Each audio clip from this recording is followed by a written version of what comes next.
When I said with a heart full of joy, "Daughter, I am so happy about your wedding tomorrow," my daughter fell silent, and my son-in-law laughed. The wedding took place a week ago. The money I had given for the celebration of their dreams disappeared into their pockets. A week later, they returned, begging for forgiveness, and I coldly said, "Get out of here." They were devastated. Before we continue, please subscribe to the channel and write in the comments what time it is where you are now. The roast had another 10 minutes. I checked it through the oven window, watched the juices pooling around the carrots and potatoes, then glanced at my watch again. 7:15. Alma said they'd be here by 7. I adjusted the wine glasses on the table one more time, making sure everything sat just right. 3 place settings. White napkins I'd ironed myself that afternoon. The good plates, the ones Maria and I got for our 20th anniversary. Strange how they only came out for special occasions now, and this was about as special as it got. Tomorrow my daughter would marry Theodore Caldwell, and I'd walk her down the aisle at the Desert Botanical Garden. $45,000 for that wedding, worth every penny to see her happy. Headlights swept across the front window. Finally. I was already at the door when they came up the walk. Alma looked beautiful in a cream-colored dress, her dark hair pulled back, but something in her posture felt wrong. She wouldn't look at me straight on, kept her eyes fixed somewhere around my left shoulder. "Come in, come in!" I held the door wide, reaching to embrace her. She let me, but her body stayed rigid. "Traffic bad on the 101? "Not too terrible." Theodore's voice came from behind her. He strode past both of us into my living room like he owned the place, hands in his pockets, silk shirt catching the light. Never liked how he carried himself. Too smooth, too confident in a way that had nothing backing it up. "Dinner's almost ready," I said, closing the door. "I wanted us to have this time together before tomorrow gets crazy. You know how weddings are. Once it starts, you barely get a moment to breathe." Alma finally met my eyes. Just for a second, what I saw there made my stomach drop. "Dad, the wedding was a week ago, Sylvester." Theodore examined his fingernails, casual as discussing the weather. "Small private ceremony in Sedona. We decided to keep it intimate. Just the two of us and an officiant." The words hit me like I'd grabbed a live wire. My hand was still on the doorknob. I couldn't seem to let go. "What did you say?" "Last Tuesday." He checked his phone screen, scrolled through something. "Beautiful sunset ceremony at Cathedral Rock. Very spiritual. Much better than some crowded event with 100 people we barely know." "But My voice sounded far away, like someone else was using it. "I gave you $45,000. For the wedding. For tomorrow." Alma twisted the ring on her left hand. New ring. Gold band with small diamonds. "When did she get that? How did I miss it?" "We made different choices with the funds." Theodore finally looked at me, and his eyes held nothing. No warmth, no apology, not even the decency of discomfort. "Use the money for our honeymoon in Maui instead. 3 weeks at the Grand Wailea. Better investment in our future together, if you think about it. We're building our own life now. Time to be independent." Independent. The word tasted bitter. My hands found the back of the nearest dining chair, gripped hard enough that my knuckles went white. 63 years old, and I'd learned to control my temper working on cars. When an engine fights you, getting angry accomplishes nothing. Steady hands, clear head. But my mechanic's composure was fracturing. "You spent my money I gave you for a wedding I was supposed to attend, on a vacation?" "Dad, we just wanted something small." Alma's voice came out thin, uncertain. She still wouldn't hold my gaze. "Just us. Something simple and meaningful. You understand, right? We didn't want all the pressure and expectations." "Pressure?" I heard my voice drop, get quieter, colder. "I've been calling you every week about final arrangements. You let me believe. You both let me believe. We planned to tell you tonight." Theodore shrugged, actually shrugged, like he'd forgotten to pick up milk at the store. "Thought we'd have dinner? Explain the situation. You're overreacting." The oven timer started beeping in the kitchen. None of us moved. "Get out!" Alma blinked. "Dad, get out of my house." I released the chair and stood straight, looked directly at Theodore. His smirk faltered for just a moment. "Good. Both of you. Now. You're being unreasonable." Theodore's voice took on a patronizing edge. "We'll come back when you've calmed down, old man. Give you time to process." "I'm processed." I walked past them and opened the front door. The July evening heat rushed in, thick and suffocating. "Leave." Alma moved first, hurrying toward the door with her head down. She paused at the threshold, opened her mouth like she wanted to say something. I waited. She closed her mouth and walked out. Theodore took his time, checking his phone again as he strolled toward me. "This is childish, Sylvester. We're family now. You'll get over it." I said nothing, just stood there holding the door until he finally walked through it. I watched them get into Theodore's Tesla, watched the headlights snap on, watched them back out of my driveway and disappear down the street. Then I closed the door, locked it. The deadbolt sliding into place sounded very loud in the sudden silence. The dining room table still held 3 place settings. The wine I'd opened to breathe sat untouched. In the kitchen, the oven timer continued its insistent beeping. I walked past it all toward my home office at the back of the house, leaving the roast to burn. The filing cabinet's bottom drawer stuck like it always did. I gave it the practiced jerk that popped it loose, pulled out the accordion folder marked Alma Financial. My desk lamp made a small circle of light in the dark office. I hadn't bothered turning on the overhead fixture. Didn't need it. The folder held everything. Every bank statement, every canceled check, every wire transfer confirmation from the past 15 years. I spread them across my desk in rough chronological order, then turned on my computer. The screen's glow hurt my eyes for a moment before they adjusted. College tuition first. Arizona State. 4 years. I pulled out the bursar's office statements, the semester payment confirmations, $28,000 for in-state tuition, room and board, books and supplies, study abroad program to Spain her junior year. That was $12,000 by itself. Total, $120,000 give or take. I opened a new spreadsheet, started entering numbers. After graduation came the startup dream. Alma wanted to launch a marketing consulting firm. She'd been so excited on the phone, talking fast about social media strategies and brand positioning. I'd driven to her apartment in Tempe, sat at her tiny kitchen table while she showed me the business plan on her laptop. Professional-looking document, charts and projections. She needed $80,000 for operating costs while she built her client base. The business lasted 14 months. I found the wire transfer receipt, dated March 2019. $80,000 straight from my business account to hers. Found the apologetic text message from October 2020. "Dad, I'm closing the company. Market's too competitive. Love you. Thank you for believing in me." I entered it in the spreadsheet. Column for date, column for amount, column for purpose. Next came the Audi. She'd called me on a Saturday morning 2 years ago. Her old Honda had died. Transmission gone, not worth fixing. Could I help with a down payment? Just enough to get her into something reliable. I'd driven to the dealership with her, watched her fall in love with the silver A4, signed as co-buyer when her credit couldn't handle it alone. $35,000 financed through Chase. I'd made every payment since. The numbers kept adding up. Rent assistance, $2,200 a month for 3 years. She'd moved to a nicer place in Scottsdale after Theodore entered the picture. Said it was important for her professional image. I'd quietly paid her landlord directly, automatic transfer on the 1st of every month. 120 plus 80 plus 35, I muttered, reaching for my calculator. My coffee had gone cold in its mug, but I took a sip anyway. Tasted like rust. That's $235,000, plus rent, $79,000, $314. Then the wedding fund, $45,000. Wired to Alma's account 6 weeks ago. Money that bought first-class tickets to Hawaii and 3 weeks at a resort I couldn't pronounce. I logged into my online banking, pulled up the joint account, the one I'd set up last year after Alma mentioned she worried about emergencies. "What if something happens and I need money fast, Dad? Could we have a shared account just for security?" Made sense at the time. My daughter needed safety. What father wouldn't provide that?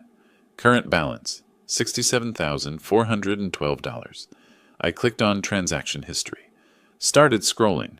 May 15th. Withdrawal, $5,000.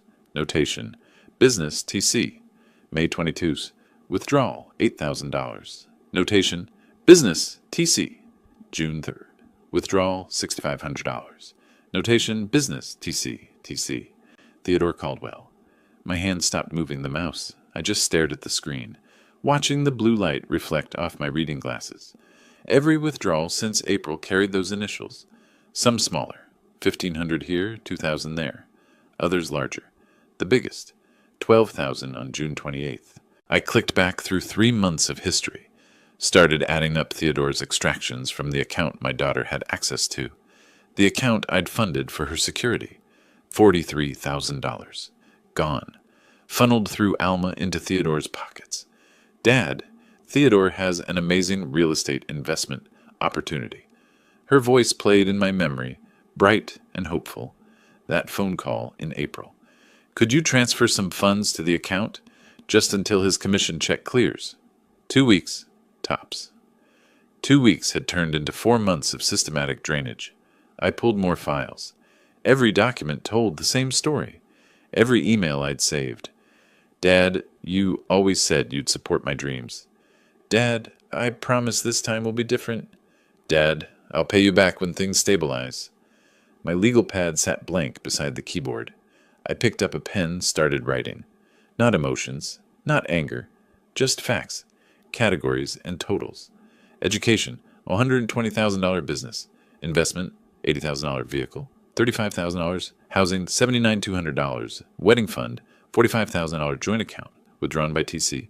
$43,000 miscellaneous, medical, travel, gifts, $9,800. Total, $412,000 or $412,000. I sat back in my chair, removed my glasses, rubbed my eyes with the heels of my hands. Just once I let myself feel the full weight of it. The betrayal, the calculated manipulation. My daughter, my only child, the little girl I'd raised alone after Maria died, had hollowed me out like rust eating through a car frame. Then I put my glasses back on, picked up the pen again. The mechanic in me understood. When something's broken beyond repair, you don't keep pouring money into it. You cut your losses. You salvage what's salvageable and let the rest go. New page on the legal pad. Header. Action items. Close joint account. Monday morning. Remove Alma from Wells Fargo Access. Monday morning. Cancel automatic rent payment. Monday. Revise will schedule with attorney this week. Remove Alma as beneficiary. Life insurance. Retirement accounts. Business succession. Call Martin Ashford. Rancho Estate Planning. I opened a new browser tab. Typed Estate Attorneys, Phoenix, Arizona. The search results filled my screen. I started clicking through, reading reviews, checking credentials. Opened another tab for trust lawyers. Another for asset protection specialists. My browsing history grew. How to legally disinherit adult child Arizona. Revocable trust requirements. Protecting business assets from family claims. The clock in the corner of my screen read 3:47 a.m. I wasn't tired. My mind was working with a clarity I hadn't felt in years, each thought clicking into place like a perfectly calibrated torque wrench. Another page in the legal pad. I started listing names from the search results. Firms that specialized in family law, estate planning, asset protection. Next to each name, I wrote the earliest appointment time their websites listed. My phone sat dark on the desk. No calls from Alma. No apologetic texts. No, Dad, can we talk? She'd made her choice. Chosen Theodore. Chosen the money. Chosen to let her father believe in a wedding that never happened, while she drained his accounts behind his back. I pulled up my email, started composing drafts. Subject lines only, to be finished in the morning when business hours started. Joint account closure request. Beneficiary change forms. Urgent, estate planning consultation. Through the window behind my computer, the sky had started shifting from black to deep purple. Dawn coming. Phoenix waking up. The bank on Camelback Road opened at 8. I had 4 hours to shower, dress, organize my documents. I looked at the legal pad, at the action items, at the browser tabs still glowing with attorney websites, at the spreadsheet showing $412,000 in a single, damning column. You want independence? I said it quietly to the empty office, to the darkness, to the daughter who wasn't there to hear it. You'll have it. I saved the spreadsheet as evidence.xlsx and started creating a new folder on my desktop. Time to treat this like any other business problem. Methodical, strategic, No emotion, just execution. The untouched dinner still sat on my dining room table. I could smell it from here, the roast now cold and congealed. I'd deal with it later. Right now, I had work to do. The shower water ran hot enough to sting. I stood under it until steam filled the bathroom, until the tension in my shoulders started to ease. Through the frosted window, dawn light was breaking over the desert. Sunday morning. Most people would sleep in. I had business to conduct. I toweled off, dressed in the clothes I'd laid out the night before. Pressed gray slacks, white button-down shirt, the leather belt Maria bought me 15 years ago. When you're about to dismantle someone's life, you dress for it. The dining room table still held last night's disaster. Congealed roast, cold potatoes, the wine I'd never opened.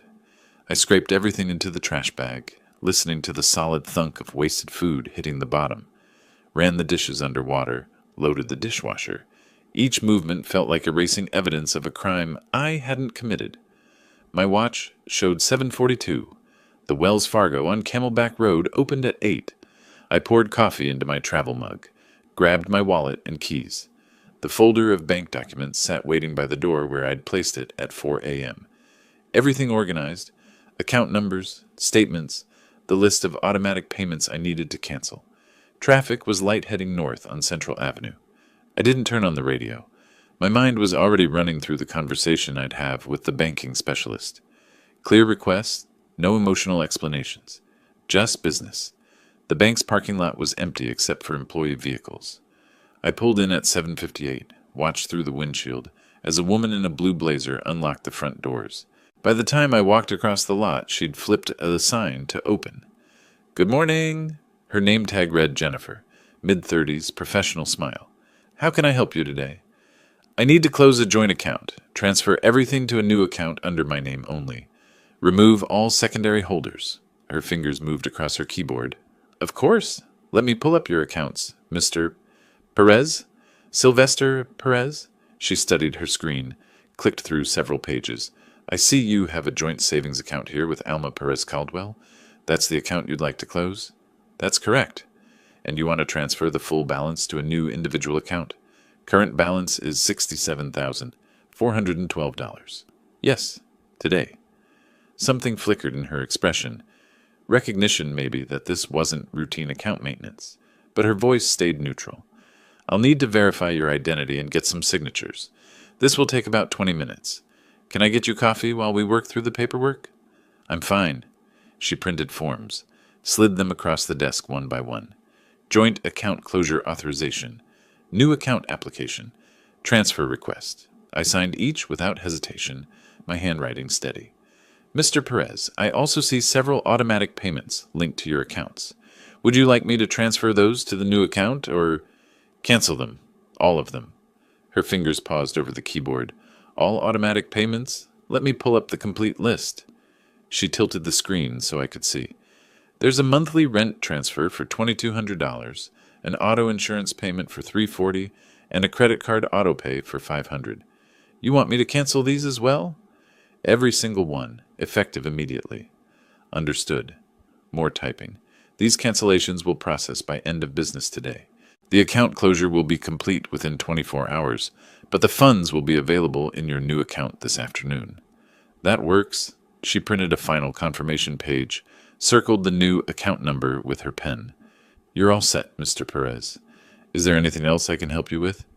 "That's everything. Thank you." Outside, the Phoenix heat was already building. I sat in my truck for a moment, the folder of bank documents on the passenger seat now stamped with processing dates and confirmation numbers. First move complete. Martin Ashford's law office was 15 minutes away in a converted Victorian on 3rd Street. I'd used him for business contracts and lease agreements for the past decade. Solid attorney, discreet. I parked under a jacaranda tree and walked up the front steps. The receptionist recognized me immediately. "Mr. Perez, do you have an appointment this morning?" "No, but I need to see Martin. It's urgent." She glanced at her computer screen, picked up the phone, murmured something I couldn't hear. "He's just finishing with another client. He can see you in about 10 minutes if you'd like to wait." "I'll wait." I sat in one of the leather chairs, looked at the framed diplomas on the wall. University of Arizona Law School. Arizona Bar Association. 23 years of practice. The kind of experience I needed. Martin emerged from his office with another client, shook the man's hand, then turned to me. Sylvester, come on in. Everything okay with the shops? The shops are fine. This is personal. His office had floor-to-ceiling bookshelves lined with legal volumes. He gestured to the chair across from his desk, settled into his own. What's going on? I need to create an irrevocable trust. Everything I own goes to charity when I die. My daughter receives nothing. The words landed like stones in still water. Martin leaned back, studied my face. Sylvester, that's quite a significant decision. Are you certain? These trusts can't be undone once executed. Perhaps a revocable trust would give you more flexibility if circumstances change. Irrevocable. I want it locked down. No way to change it. No way for anyone to contest it. Can you do that? He was quiet for a long moment. Then, can you tell me what happened? I gave him the essentials. The wedding that wasn't. The $45,000 spent on a honeymoon. The joint account systematically drained by Theodore. The decades of support, with nothing to show but empty accounts and emptier promises. Martin made notes on his legal pad, his expression shifting from surprise to understanding. In Arizona, you have complete freedom to dispose of your estate as you choose. No forced heirship laws. But Sylvester, family members can sometimes challenge on grounds of undue influence or diminished capacity. Then make it challenge-proof. That's why I'm hiring you. I can do that. He pulled out a fresh intake form. Let's start with your assets. You mentioned 3 auto shops. Perez Auto Care, 3 locations in Phoenix. Total value approximately $2.1 million.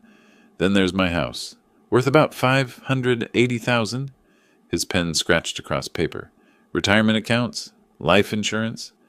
401k worth $400,000. Life insurance policy $250,000. All currently list Alma as beneficiary. I need that changed. We'll handle that separately from the trust. Beneficiary designation changes are straightforward. He looked up. Have you thought about which charity you want as the trust beneficiary? Something related to mechanic vocational education, kids who want to learn a trade but can't afford school. I'll leave the specifics to you. I know several established foundations in that area. I'll draft the trust with a charitable purpose clause. He made more notes. This will take time to do properly. Asset appraisals, foundation selection, document preparation. I'm looking at 2 to 3 weeks minimum. Whatever it takes. Get started today. I will. Martin set down his pen, met my eyes. Sylvester, I have to ask. Is there any chance of reconciliation? Sometimes family rifts. No chance. He nodded slowly. Then I'll make this ironclad. Give me 3 weeks. Back in my truck, I sat with the engine running and the AC blasting. The folder from Martin sat on top of the bank folder. My phone sat silent in the cup holder. No calls from Alma yet. The account changes wouldn't hit her radar until she tried to access the money. I pulled out of the parking lot and headed toward my flagship shop on Indian School Road. Sunday was usually quiet, but Marcus would be there handling the emergency calls. Life continued. Work continued. Everything had changed, but nothing about my daily routine needed to shift. Not yet, anyway. The transmission on the F-150 had been grinding since Tuesday. I'd promised the owner I'd have it diagnosed by Monday morning. Now it was Monday morning, and I was elbow-deep in the bell housing, transmission fluid staining my hands black. This was the work that made sense. Input, shaft worn, replace it. Output bearing shot, swap it out. Every problem had a solution you could see, touch, fix. Not like families. Not like daughters who cut you out of their lives while draining your wallet. My phone buzzed in my shirt pocket. I ignored it. Adjusted the transmission jack. Checked the alignment one more time. The phone buzzed again, then again. I wiped my hands on a red shop rag. Pulled out the phone. Alma's name filled the screen. 7 missed calls. I stared at it. Felt my jaw tighten. Let it ring one more time. 2. Then I answered. Dad, what's going on? Her voice came through sharp, irritated. Not apologetic. Not remorseful. Annoyed. I tried to use the card and it says the account is closed. Is there some kind of mistake? Can you call the bank? There's no mistake, Alma. Silence on her end. Then, what do you mean there's no mistake? Dad, I need that account. I tried 3 different ATMs. I closed the account. You... What? When? Why would you do that without telling me? I set down the wrench I'd been holding, looked at the transmission suspended on the jack, waiting for me to finish the job. You're an adult now, 34 years old, married, time to be independent. What are you talking about? You can't just... Dad, rent is due today. We don't have enough in our account to cover everything this month. You always helped with... We had an arrangement. We had a lot of arrangements. You arranged to get married without me. I'm arranging my finances without you. Seems fair. Dad, please don't do this. I know you're upset about the wedding, but this is... Her voice cracked. Now the tears started. Right on schedule. This is too much. You're punishing me for... Give me that phone. Theodore's voice, distant, then suddenly close. Listen, old man, you can't cut off your daughter like this. We'll sue you for financial elder abuse in reverse. We had a reasonable expectation of continued support. My attorney says we have grounds. You had reasonable expectation of attending your own wedding. Life is full of disappointments. I ended the call, set the phone face down on my workbench, picked up my wrench and returned to the transmission. It buzzed 3 more times in the next hour. I didn't look at it. By noon, my phone showed 14 missed calls, voicemails piling up, text messages appearing one after another. I finished with the F-150, moved to a Honda with a timing belt issue, let Marcus handle the customer calls, focused on the work. Around 6, I finally listened to the voicemails. Alma's voice progressing from angry to desperate. Dad, please, just call me back. We can work this out. I'm sorry, okay? Just please pick up. Theodore's voice, trying to sound legally authoritative. Sylvester, this is harassment. Cutting off your daughter financially without warning. My attorney says we have grounds to pursue this in court. Call me back so we can resolve this reasonably. Neither of them had attorneys. I'd run a business long enough to know what real legal threats sounded like. This was posturing. I drove home as the sun set orange and purple over the desert, made myself a sandwich, ate it standing at the kitchen counter, opened my laptop at the dining table, and pulled up the documents Martin had emailed that afternoon. Trust framework, asset evaluation forms, foundation options for the charitable beneficiary. My phone lit up again, text from Alma. Dad, I'm coming over. We need to talk face to face. I didn't respond. Closed the laptop, carried it to my office. Settled in at my desk with Martin's paperwork spread out in front of me. Started reading through the trust language, making notes in the margins. The knock came just after 7:30. Loud, insistent. Dad, I know you're home. Alma's voice carried through the front door. Your truck is in the driveway. Please, just open up. I stayed in my office chair, didn't move toward the door. Through the window, I could see their shapes on my front porch. Alma and Theodore, backlit by the porch light I'd forgotten to turn off. This is ridiculous. Theodore's voice, louder than Alma's. You think ignoring us solves anything? You think you can just... More knocking. The doorbell rang, shrill and persistent. Rang again. Alma's voice rose higher. 5 minutes. That's all I'm asking. 5 minutes to talk, please. I marked a clause in the trust document that needed clarification, made a note to ask Martin about the Foundation's oversight requirements. The knocking continued. Theodore's voice grew angrier, but I couldn't make out the specific words anymore. Just noise, just static. They stayed for an hour, maybe longer. I reviewed the entire trust draft, started compiling questions for Martin. Through the window, I watched Theodore pace on my porch, phone pressed to his ear. Alma sat on my front steps, head in her hands. Finally, their voices faded. Car doors slammed. Engines started. I waited until I heard them pull away before I stood and walked to my front door. A crumpled piece of paper was jammed under the doormat. I pulled it out, smoothed it flat under the porch light. Theodore's handwriting sharp and angry. You're making a mistake. We'll pursue legal action for financial elder abuse and intentional infliction of emotional distress. You've left us no choice. Below it, in Alma's rounder script, Dad, please, I love you. I'm sorry about the wedding, but you're scaring me. This isn't like you. Can we please just talk? Please? I folded the note once, twice, walked it to the recycling bin in my garage, dropped it in. My phone rang as I walked back inside. Alma again. I silenced it without looking at the screen. Locked the front door, checked the back door, made sure every window was secured.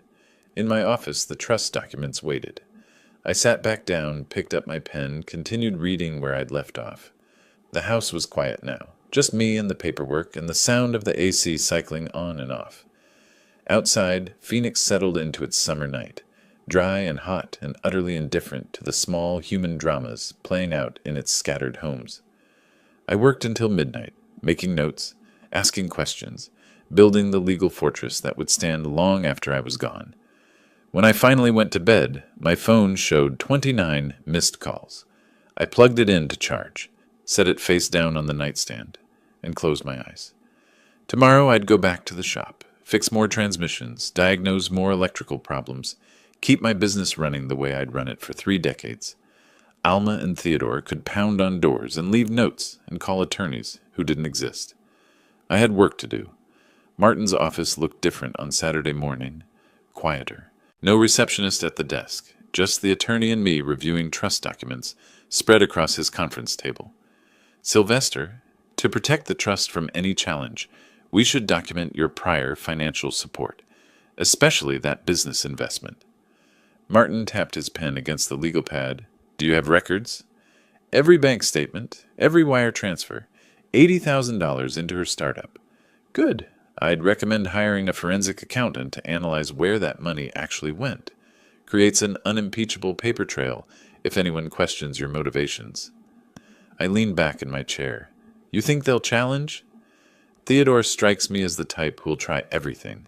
Better to have answers before questions get asked. By Monday afternoon, I was sitting across from David Chen in a coffee shop on Central Avenue. Mid-40s, wire-rimmed glasses, the kind of careful attention to detail I recognized from good mechanics. We both knew how to trace problems to their source. Mr. Perez, I'll need all documentation related to the business. Incorporation papers, account statements, expense reports. He pulled out a tablet, stylus ready. I'll trace every dollar and categorize expenditures as legitimate business costs versus other uses. How long? 3 to 4 days for a comprehensive report. I'll be thorough. I slid a folder across the table. Business plan Alma had shown me 2 years ago, bank statements from the startup account I'd funded, incorporation documents from the Arizona Corporation Commission, every piece of paper that proved I'd believed in her dream. David opened the folder, scanned the first few pages. I'll have results by Wednesday. The next 3 days felt stretched thin. I worked the shops, replaced a serpentine belt on a Camry, diagnosed a misfiring cylinder on a Jeep Cherokee, supervised Marcus while he tackled a transmission rebuild. Normal work. But my mind kept drifting to David's investigation and to something else, the subtle shifts in how people treated me. Tuesday morning, Frank from Desert Parts Supply made an odd comment while I was ordering brake pads. Everything okay with you, Sil? Heard you're going through some family troubles. I kept my voice level. Nothing I can't handle. Sure, just checking in. But his tone carried something new. Curiosity, judgment, hard to say. Wednesday afternoon, my phone rang while I was finishing paperwork in my shop office. David's name on the screen. Mr. Perez, I've completed the analysis. The findings are significant. He paused, choosing words carefully. Of the $80,000 you invested, I can account for less than $8,000 in legitimate business expenses. The remainder appears to have funded personal lifestyle expenditures. My grip tightened on the phone. Give me specifics. Luxury hotels, high-end dining, designer retail purchases. I've categorized everything in the report. There's also a pattern of charges in Theodore Caldwell's name, despite him not being listed as a business partner or employee. Send me everything. The email arrived 10 minutes later. I opened the PDF on my computer, started reading. Website design, $200. Business cards, $180. WeWork membership, 1 quarter, $2,400. Subtotal of legitimate business expenses, $790. Then the rest. Line after line of personal spending dressed up with vague business justifications. $4,200. Nyman Marcus, professional attire. $2,800. Montage Laguna Beach, client meeting. $650. Dominic's Steakhouse, business dinner. The business dinner was for 2 people on a Wednesday night in July. Alma's startup had no clients at that point. I knew because she'd told me she was still building her portfolio. Theodore's name appeared on dozens of transactions. Hotel charges in Las Vegas and San Diego. Premium gym memberships at Lifetime Fitness. A $13,100 charge at a luxury watch retailer with the notation Professional Accessories. $72,000. Gone. Not to build a business, but to fund a lifestyle. I printed the report, put it in a folder, set it on my desk next to the trust documents. Evidence. Facts. Numbers that couldn't be argued with. That evening I attended the Phoenix Metro Auto Repair Association meeting at a hotel conference room near Sky Harbor. 20 years I'd been part of this group, monthly meetings to discuss industry challenges, regulatory changes, best practices. I knew everyone, but tonight felt different. I walked in and conversation near the door paused, resumed a beat too late. Jerry Patterson gave me a nod but didn't come over like he usually did. Linda Chen, no relation to David, was talking to a group by the coffee station and glanced my way, then quickly back to her conversation. Robert Mendoza finally approached me during the break. We'd opened our first shops the same year, helped each other through the learning curve, shared supplier contacts and business advice for 2 decades. Sil, we've known each other a long time. I need to ask you straight. He kept his voice low. What's happening with Alma? I'm hearing stories that don't sound like you, but what are you hearing? He looked uncomfortable. Theodore's been at a couple networking events. Says you cut Alma off completely. No warning, no conversation. Says she's struggling to pay rent, and you won't even take her calls. He's worried about her well-being. The words landed like body blows. Not because they hurt, but because I could see the calculation behind them.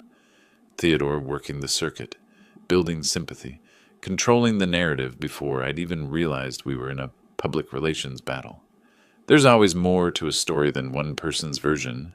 I kept my tone neutral. I'm handling a family matter with appropriate boundaries. Robert nodded slowly. I figured, just wanted to hear it from you. Some folks who don't know you as well, he trailed off. Some folks believe what they hear first. Yeah. I stayed for the rest of the meeting, but didn't contribute much to the discussion. Drove home through warm August darkness, my mind working through the problem. Theodore wasn't just fighting for money anymore. He was fighting for reputation, social standing, the leverage that comes from being seen as the victim. Back in my home office, I opened my laptop and created a new folder. Record, Alma Financial Support. Started building a timeline. Every tuition payment, every rent check, every business investment, every promise to pay me back that evaporated into nothing. David's audit report went into the folder. Bank statements showing the joint account drains, email exchanges where Alma asked for money with increasingly elaborate justifications. My phone lit up with a notification. Missed call from an unknown number, no voicemail. I stared at it for a moment, then went back to my documentation. If Theodore wanted to control the narrative, he was about to learn that stories without facts are just noise, and I had all the facts. I worked until past midnight, organizing, cross-referencing, building the unassailable record of what had actually happened. Not the emotional version Theodore was selling, not the victim story Alma would tell, just numbers, dates, and documents that couldn't be disputed. When I finally closed my laptop, the folder held everything. A complete financial history of my relationship with my daughter, reduced to spreadsheets and bank statements and audit reports. Tomorrow I'd call Martin. We needed to talk about what came next. Thursday morning started with my hands inside a Honda Civic's engine bay, checking spark plugs. The 3rd cylinder wasn't firing right, probably a bad coil. My phone rang from the workbench. Martin's voice came through tight. Sylvester, we have a situation. Alma and Theodore have retained an attorney. Whitmore and Associates, mid-tier firm. They've sent a demand letter. I straightened up, wiped my hands on a rag. Demanding what? Restoration of financial support and a guarantee of inheritance rights. Claims you made oral promises that created a binding expectation.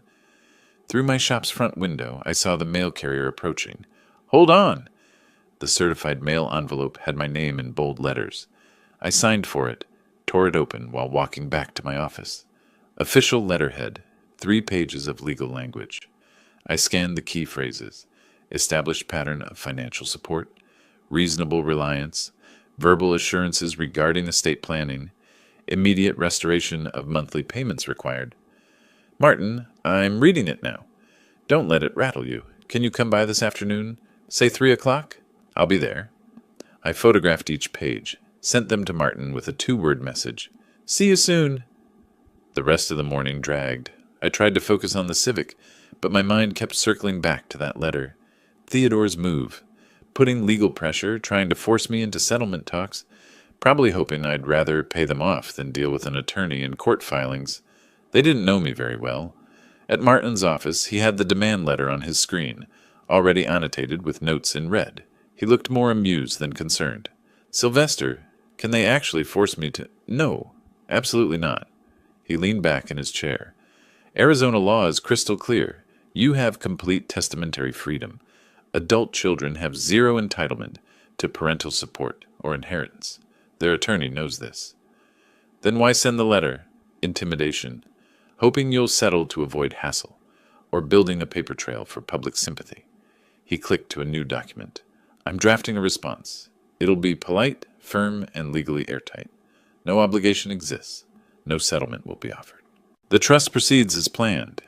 I watched him type, occasionally reading phrases aloud for my approval.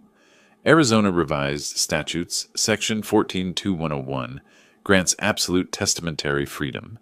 No legal doctrine of promissory estoppel applies to informal family discussions. Mr. Perez has no legal obligation, moral or otherwise, to provide continued financial support. Perfect, I said. Martin's fingers paused. He looked at me over his reading glasses. Legally, they have nothing. But Sylvester, you should know. Legal battles and public opinion battles are different. They can lose in court and win in the community. I'm not settling. I didn't think you would. Just be prepared for them to fight dirty in other ways. I drove home thinking about his warning, got as far as my driveway before my phone started buzzing. Text messages. Multiple people. I pulled them up at a red light. From Robert. Heads up, Alma posted something on Facebook. Pretty rough. From Linda Chen. Sylvester, just saw something online. Wanted you to know. From Marcus at the shop. Boss, you might want to check social media. I waited until I was home to open Facebook. Hadn't posted anything myself in probably 2 years. Just kept the account to stay connected with distant relatives and old customers. Alma's post was at the top of my feed, shared by someone I vaguely knew. It's hard to write this, but I need to share my truth. My father has cut me off completely, financially, emotionally, because I got married. 34 years of being his daughter, and when I chose love, he chose money. Rent is due. Bills are piling up, and he won't even answer my calls. I know parents don't owe their adult children anything legally, but I thought family meant more than that. I thought I meant more than that. To anyone going through something similar, you're not alone. We deserve better. The post had been up for 3 hours, already had 200 reactions, 50 comments, a dozen shares. I scrolled through the responses. Parents who use money to control their kids are the worst. Stay strong. There's always 2 sides, but she seems genuinely hurt. My dad did the same thing. It's financial abuse. Document everything. Praying for you, sweetie. Your father will regret this someday. Carefully worded. No outright lies I could point to. Just framing, context, the things she left out. Like the secret wedding. Like Theodore draining accounts. Like $72,000 spent on luxury vacations while claiming to run a business. I set my phone face down on the kitchen counter. Didn't comment. Didn't message her. Didn't defend myself in her comment section where every word would be screenshotted and used against me. The next several days proved Martin right about public opinion. Friday, a longtime customer named Patricia came in for an oil change. While I was processing her payment, she said, "Hey, I saw something about you and your daughter online. Hope everything's okay." With a look that said she wasn't sure everything was okay. "Family matters," I said. "Nothing to worry about." Saturday at the grocery store, a woman I vaguely recognized from business networking events gave me a look, not hostile but judging, like she knew something about me now. Monday morning, a colleague sent me a private message, Want to hear your side of what's on Facebook? Coffee sometime? Each interaction was small, manageable, but they accumulated. By Monday evening, I felt like I was walking through Phoenix with a target on my back, invisible to me, but obvious to everyone else. Tuesday, August 12th, I met with Rachel Kim at her downtown office. Modern space, efficient layout, certificates on the wall for notary services and trust administration. Rachel had the trust documents organized in labeled tabs, timeline chart displayed on her computer screen. Mr. Perez, I've reviewed all the documentation from Martin. The trust structure is solid. She moved through each asset with practice speed. 3 auto shops valued collectively at $2.1 million, residential property at $580,000, retirement accounts at $400,000, life insurance at $250,000, total estate $2.68 million. Beneficiary, Arizona Mechanical Skills Foundation to be established. No named heirs. She looked up. I can have final documents ready for signature by next Tuesday, August 19th. That's fast. I understand there's some urgency. Her voice stayed professional, but her eyes showed she'd picked up on the pressure. Once you sign, the trust becomes irrevocable. Your daughter will have no legal claim to any assets, current or future. Good. That's exactly what I want. She walked me through the signature requirements, notarization process, filing procedures. I signed preliminary documents, watched her organize everything into a master file.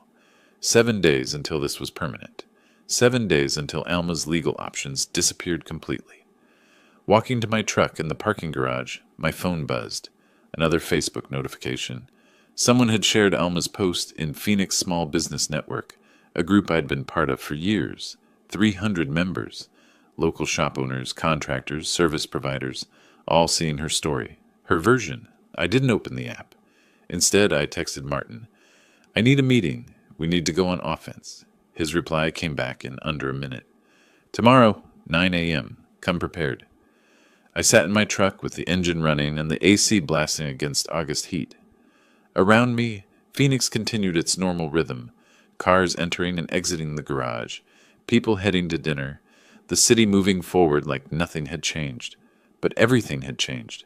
Theodore and Alma had taken this from a private family matter to a public campaign. Legal threats, social media, reputation attacks. They were fighting on multiple fronts, trying to find the pressure point that would make me cave. They'd find out tomorrow that pressure works both ways, and I had something they didn't. Facts. I pulled out of the parking garage and headed home. Tomorrow morning, Martin and I would plan the counterattack. I had David's audit report. I had bank records. I had evidence of every lie and every manipulation. 7 days until the trust was final. 7 days until their options ran out. I just had to hold the line until then.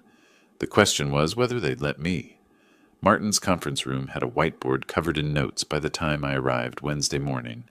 Strategy flowcharts, timeline markers, legal precedents. The leather folder under my arm held David Chen's audit report and a USB drive with every bank statement I'd kept for 15 years. Sylvester, Theodore's rumor campaign has given you something valuable. People are paying attention. Martin gestured to the whiteboard. When you respond, you need to respond with overwhelming evidence. We're not defending. We're presenting facts that make defense unnecessary. What exactly do you need from me? Everything. Every payment, every broken promise, every documented request for money.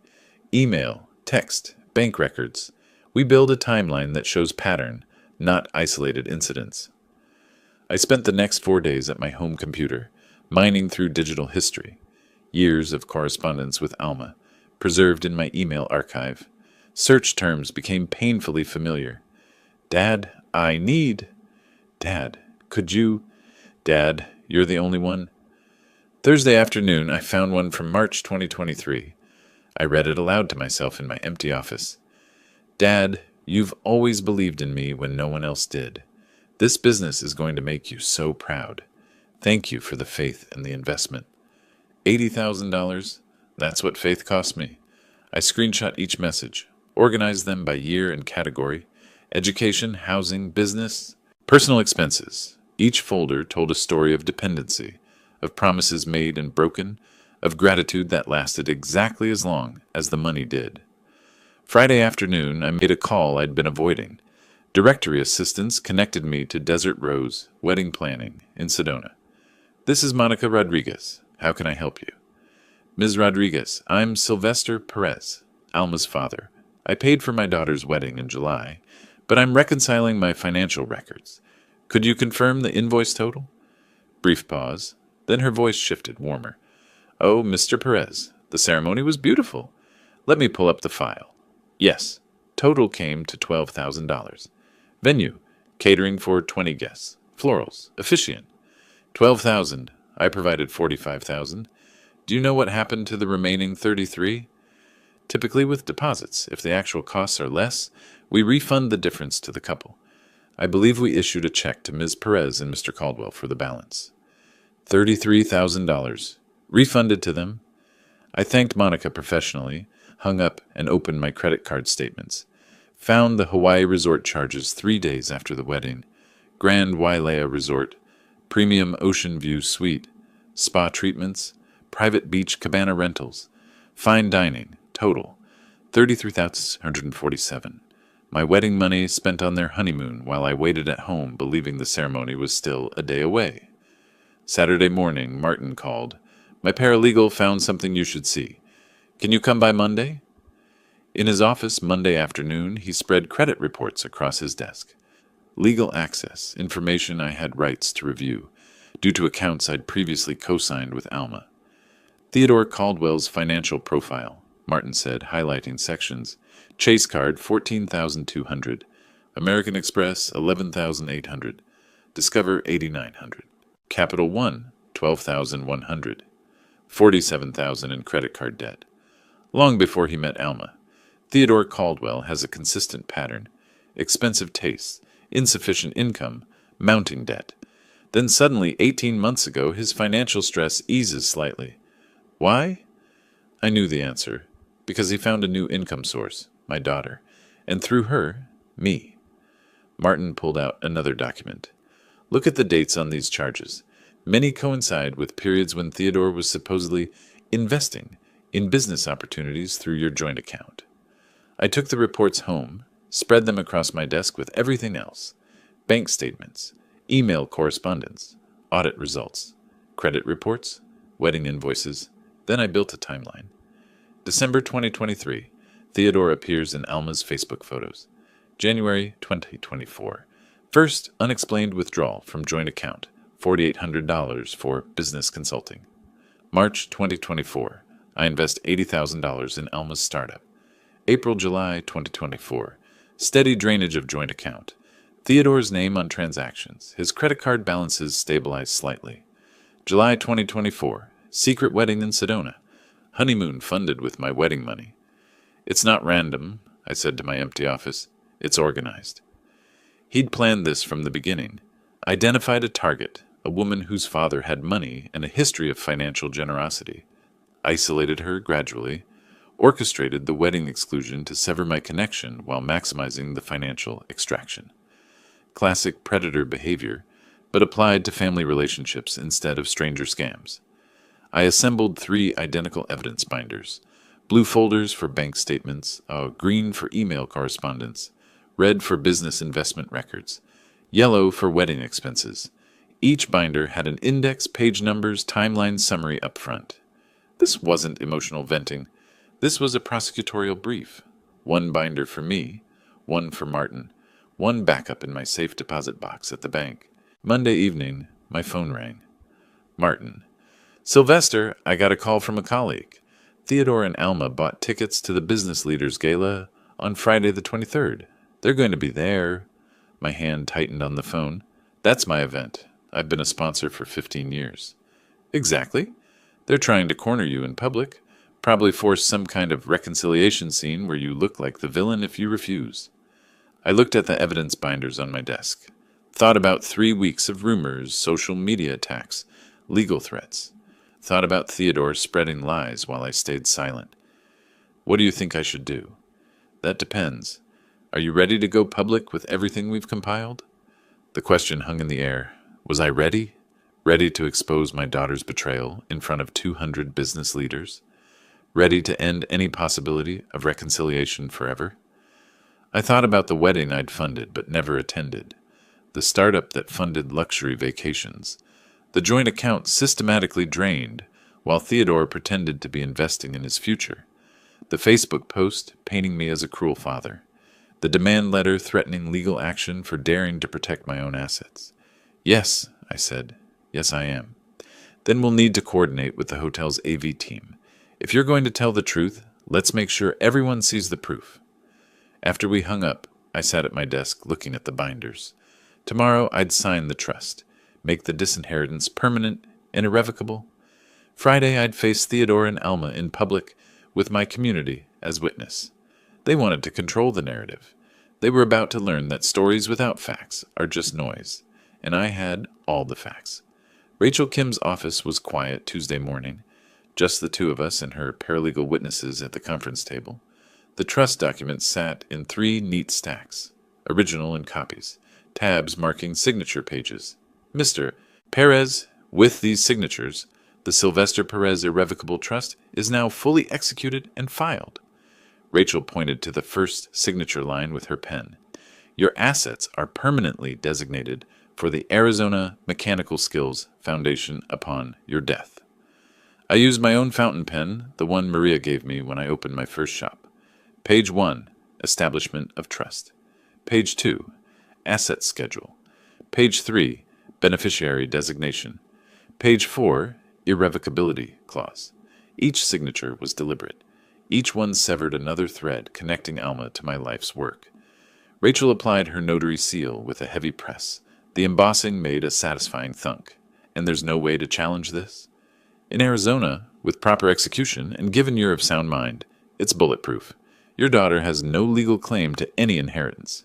Good. That's exactly what I wanted. The next 3 days crawled. Wednesday, I had my charcoal suit dry cleaned. Thursday evening, I met Martin at a coffee shop near his office. Last chance, Sylvester. Are you absolutely sure you want to take this public tonight if the opportunity arises? If Theodore tries to make me look like the villain in front of my community, yes, I'm ready. Then remember, facts only, no emotional attacks. Let the evidence speak. Don't call him a con artist, even if that's what he is. I won't, but I will tell the truth. Friday evening, I arrived at the Arizona Biltmore Resort at 6:15. The grand ballroom gleamed under crystal chandeliers. Round tables dressed in white linens. Silent auction displays lined the perimeter. Vacation packages, restaurant gift certificates, sports memorabilia. My company's platinum sponsorship placard stood prominently. Perez Auto Care, $5,000 sponsor. I'd attended this gala for 15 years. Knew most faces, understood the rhythm of the evening. Cocktails, dinner, speeches, silent auction closing, dancing, professional networking dressed as social gathering. Carlos Mendoza found me near the auction tables. Sil, glad you made it. Wasn't sure after, well, some of the stuff circulating online. Here and staying, I said simply. Dinner service began at 7. Salad course, then chicken or salmon. I chose my usual table with business associates, shop owners, suppliers, a couple of insurance brokers, comfortable conversation about industry changes, Phoenix heat, upcoming football season. Around 7:30, during the main course, I saw them enter. Theodore in an expensive suit, Alma in a designer dress. They scanned the ballroom like hunters tracking prey, spotted me, exchanged words, took seats at a back table, last-minute tickets. Nowhere near premium placement. They waited, through salad, through dinner. I felt their attention like heat on my neck, but didn't turn around. Dessert arrived, chocolate mousse.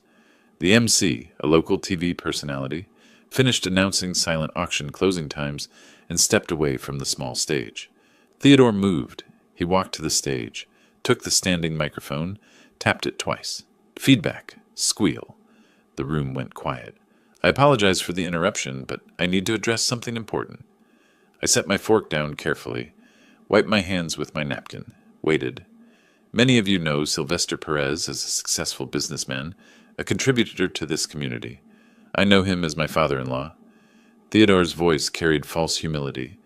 His daughter, My wife, Alma, is heartbroken. There's been a misunderstanding, a family disagreement that spiraled, and I'm asking, publicly, humbly, for healing. Sylvester, whatever happened, can we talk? Can we find forgiveness? He extended his hand toward my table. Every eye in the ballroom turned to me. The trap was sprung. Refuse, and I am the heartless father. Accept, and I validate their narrative. I stood slowly, buttoned my suit jacket, walked between tables toward the stage. The room held its breath. Theodore handed me the microphone. He had no choice. Refusing would expose his manipulation. I looked out at 200 faces, business leaders, friends, colleagues, people who'd seen Alma's Facebook post, heard Theodore's rumors, wondered about the truth. Thank you for the unexpected opportunity to address this. My voice was calm. Theodore mentioned family. Let me tell you about family.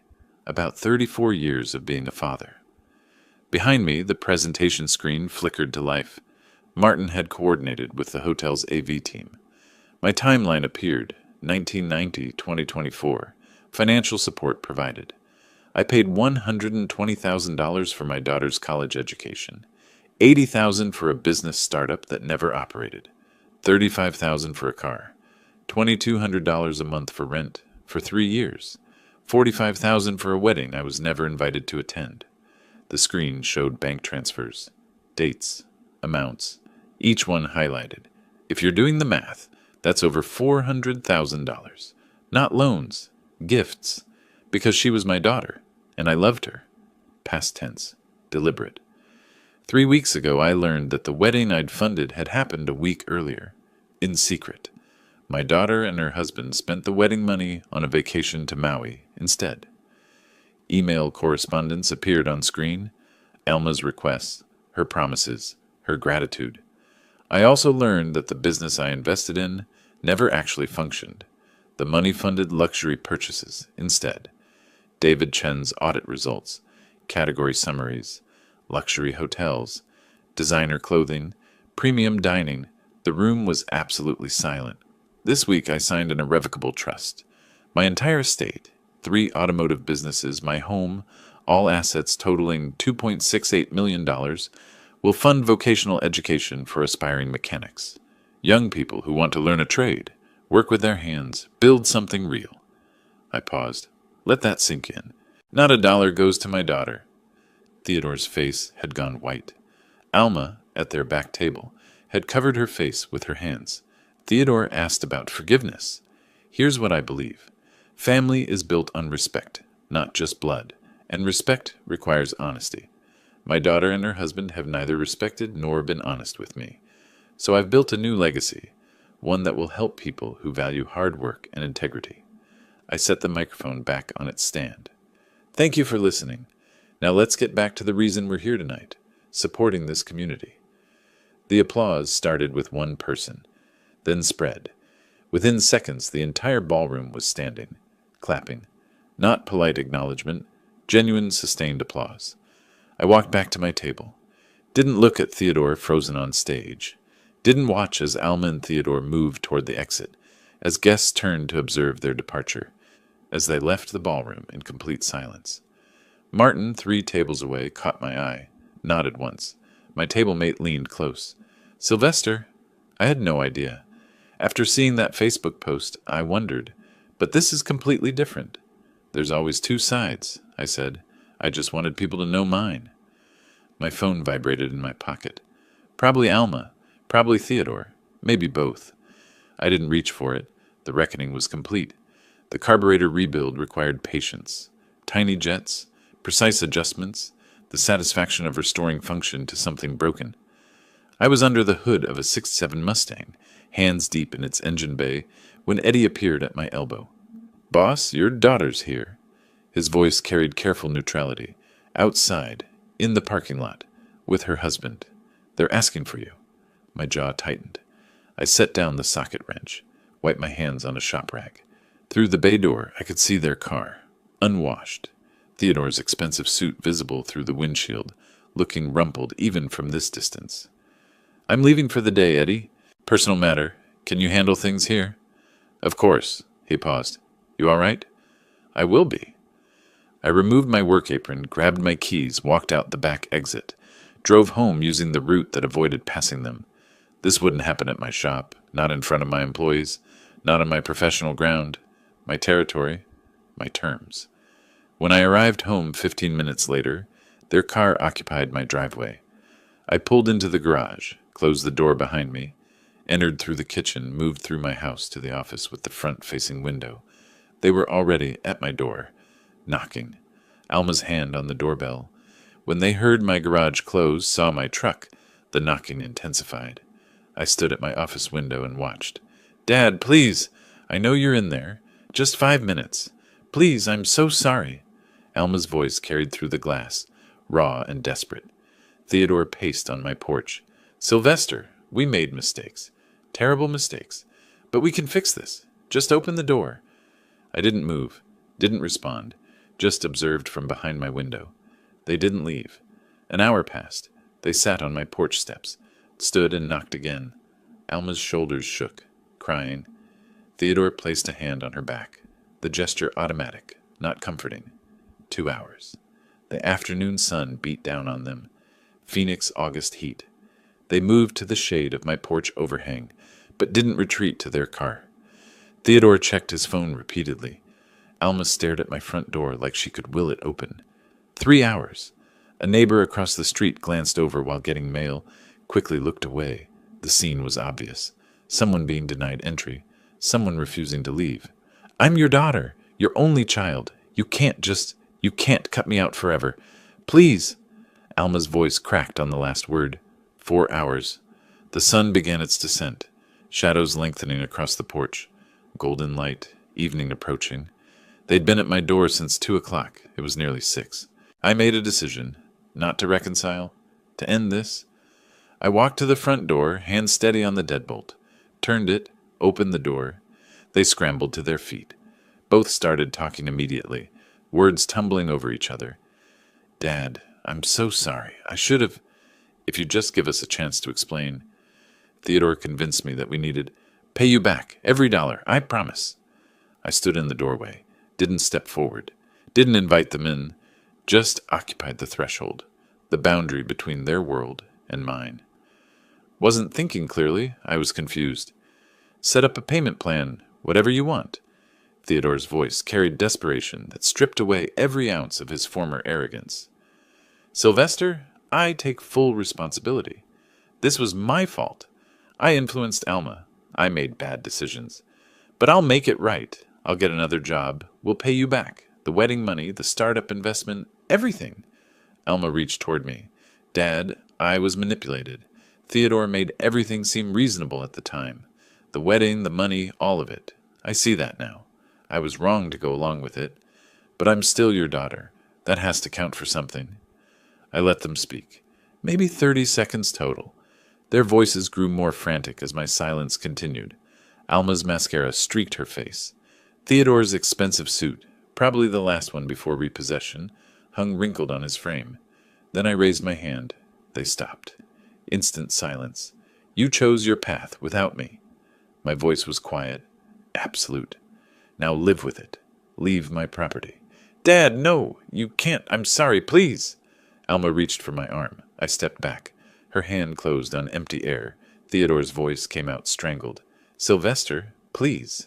We have nowhere else to. We're about to lose everything." The irony seemed lost on him. They'd already lost the most valuable thing. I said nothing more. Just looked at them. Really looked at them for what I knew would be the last time. Then I closed the door, not slammed it. Just closed it with normal pressure, maintaining eye contact until the wood blocked my view. The deadbolt slid home. Click. I stood in my entryway, hand still on the doorknob, and listened. Muffled voices outside. Alma sobbing. Theodore's low, defeated murmur. Footsteps descending porch stairs. I walked to my office window. Watched them return to their car.